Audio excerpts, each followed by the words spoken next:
January the 30th, 1933.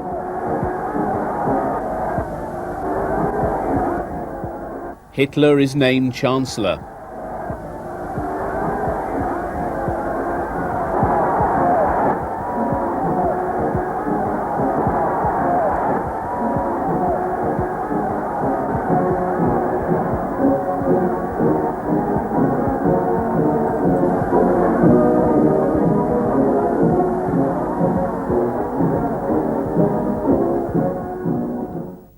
Nazi stormtroopers and students burn books at the University of Berlin. Into the flames go some 20,000 books, books which shape the contemporary culture of Europe and the world, books by Jews, books by anyone not liked by the Nazis. It is May the 10th, 1933, and on Propaganda Minister Goebbels' orders, scenes like this are enacted all over Germany. In the capital, Goebbels himself takes charge.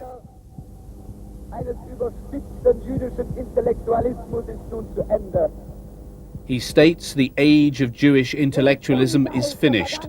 Out of the rubble, out of these ashes, the phoenix of a new spirit shall rise and triumph.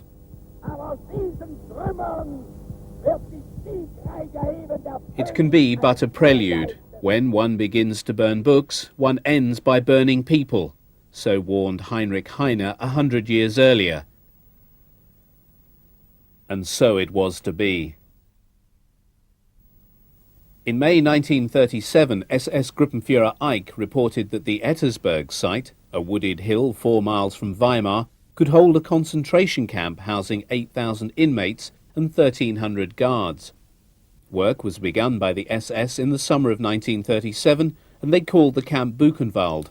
The first intake of prisoners had to clear the woodland and build their own prison. These outcasts of Nazi society built a modern military complex for training SS Totenkopf units, a complex dedicated to violence which was cut off from the outside world.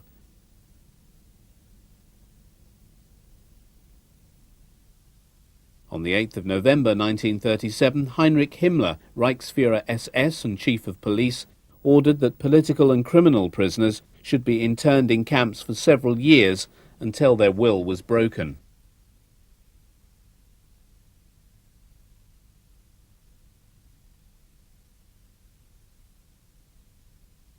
According to statistics, by the end of 1937 there were 2,561 prisoners being held at Buchenwald.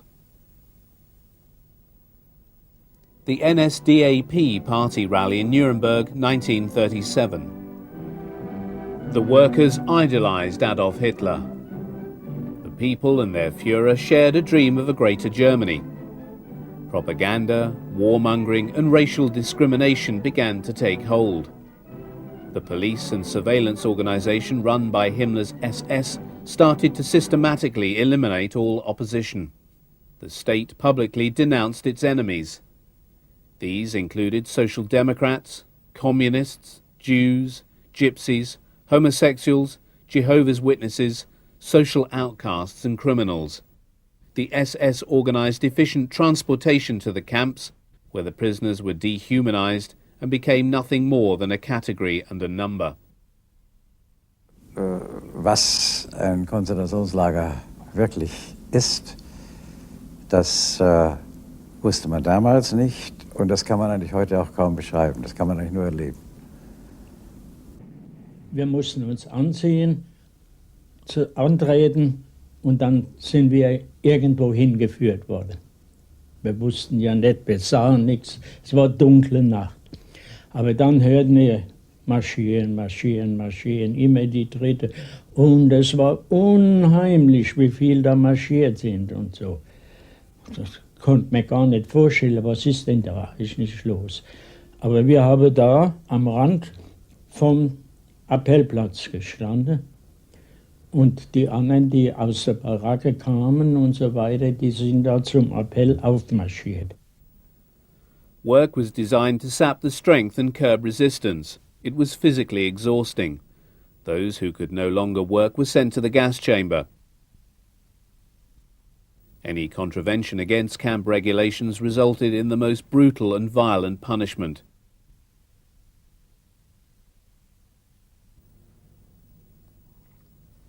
The SS ruled with oppression and terror.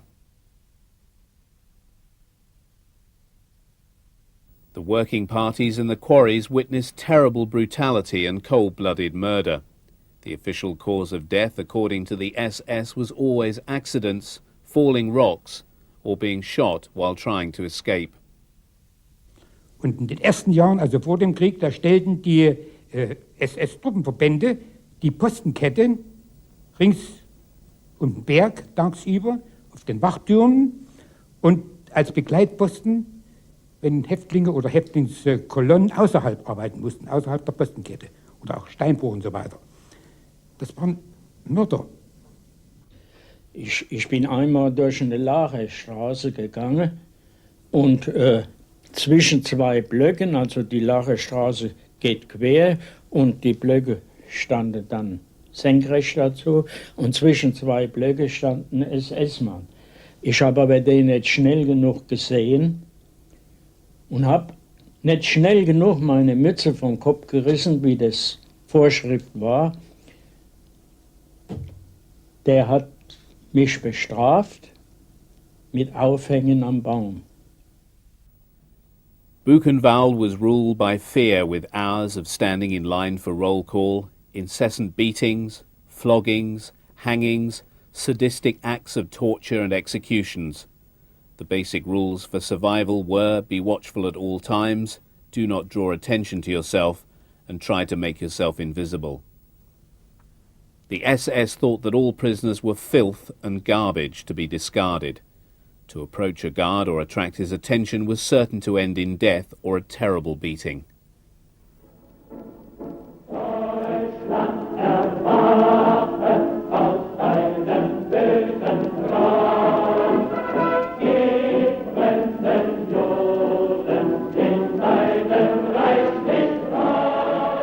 Adolf Hitler arrives in Weimar.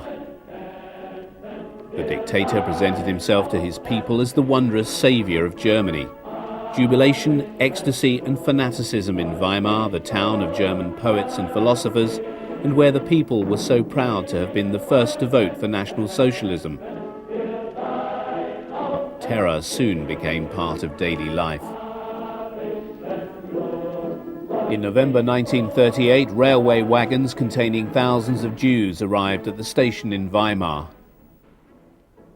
Für mich damals völlig unvorstellbare Szene, nämlich sämtliche Leute wurden mit Ochsenziehern und teilweise mit Gewehrkolben empfangen, dann an die Wand gejagt und da schlugen die Leute dann auf uns ein.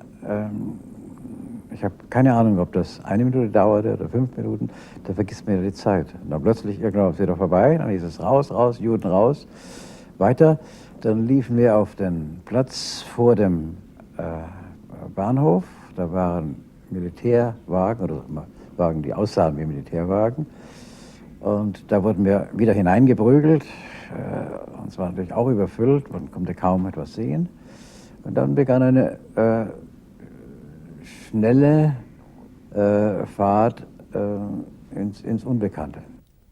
Since 1933, the Jews had been systematically deprived of their rights in Germany. By November 1938, Jewish businesses and synagogues lay in ruins throughout Germany, and 9,828 new prisoners were registered in Buchenwald. The SS intensified their ruthless and brutal campaign of terror, and 163 deaths were reported in just 4 weeks. On the 13th of November, a small grey-haired man was found dead on the ground with terrified, open, staring eyes. He had clearly been electrocuted by the electric fence running around the perimeter wall. The first of many to take his own life. Dinge, an die man glaubt, die gibt man nicht so schnell auf. Wir waren lange der Meinung, dass das, was da geschieht, etwas ist, was mit den Verantwortlichen eigentlich gar nichts zu tun hat. Guard selection for camp duty was subject to the most stringent requirements. SS Gruppenführer Eick believed that the SS Totenkopf units embodied the true elite. The men had to be at least 6 feet tall, they had to be of German nationality, and show proof of 100 years of pure Aryan stock in their family. Germany began to arm itself to take over the world. The war was not just about gaining Lebensraum, or living space, for the self-appointed master race. Its manifesto was to subjugate all other peoples and eliminate those who were branded as inferior under National Socialism.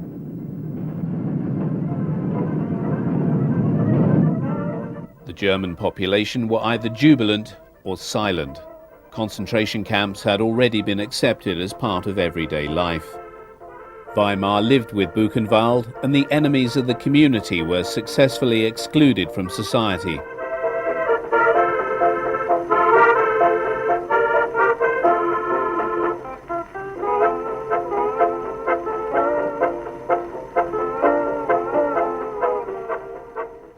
Not far from the camp perimeter fence, you could see the National Socialist family ideal enjoyed by the Buchenwald camp commandant.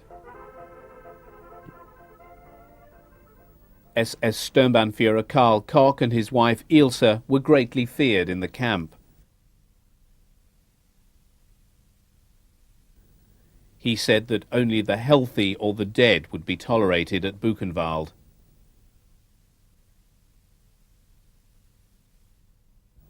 Buchenwald changed dramatically in 1939 following the outbreak of war. The victorious generals sent their prisoners to the camps. Thousands of Polish and Jewish prisoners were dutifully registered, disinfected, then tortured to death. The German war machine overran Poland, Belgium, the Netherlands, and then defeated France. By the end of 1940, there were officially 7,440 prisoners registered in Buchenwald. In September 1941, the first group of Russian POWs were brought to the camp, and the sound of rifle shots from the execution squads behind the closed stable doors was drowned out by loud gramophone music. The war against the Soviet Union finally brought the National Socialist advance to a halt. Soldiers were needed at the front, and there was a labor shortage in the German Reich.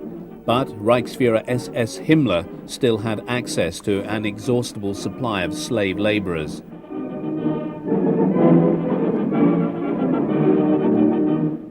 The SS had gallows set up for public executions to put fear into the other prisoners.